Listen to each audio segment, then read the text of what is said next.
Ako si Eva Peralta Cortez, 47 years old, ang Juana Malakas ng Barangay Tangkarang, Alaminos City, Pangasinan.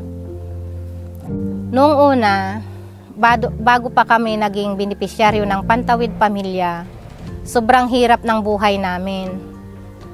Hindi namin alam kung saan kami kukuha pangbaon ng mga anak ko sa pagpasok nila sa paaralan. Isang araw, nasabihan kami na maging benepisyaryo ng Pantawid Pamilya.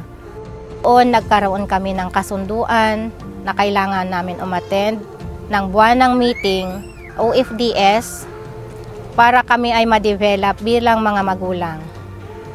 Bilang 4Ps, ako ngayon ay isang ganap na parent leader at isa din po ako na kasama sa Kalipi. Ako po yung Vice President.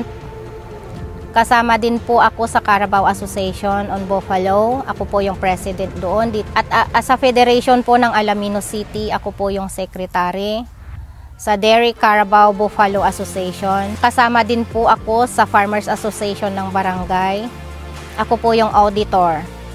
Sa mga asosasyon na aking nasamahan, marami din po akong trainings na nadaluhan. Bilang isang parent leader, maraming mga seminars akong napuntahan. Doon ako mas lalong na-develop. Doon lalong na-develop ang sarili ko bilang isang babae, bilang isang nanay, isang magulang, at higit sa lahat, ang effective na parent leader.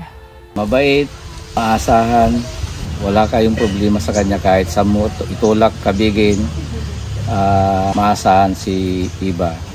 Po talaga ang isa sa asset ng aming asosasyon kasi talagang ini-empower niya lahat kaming kababaihan. Ipinapakita niya yung mga alam niyang rights ng mga kababaihan. Doon ko natutunan na ang isang leader ay hindi lang basta kung ano yung gusto mo, kundi dapat matuto rin tayong makinig sa ating mga nasasakupan. Ako si Eva Cortez, ang Juana Malakas ng Barangay Tangkarang, Alaminos City, Pangasinan.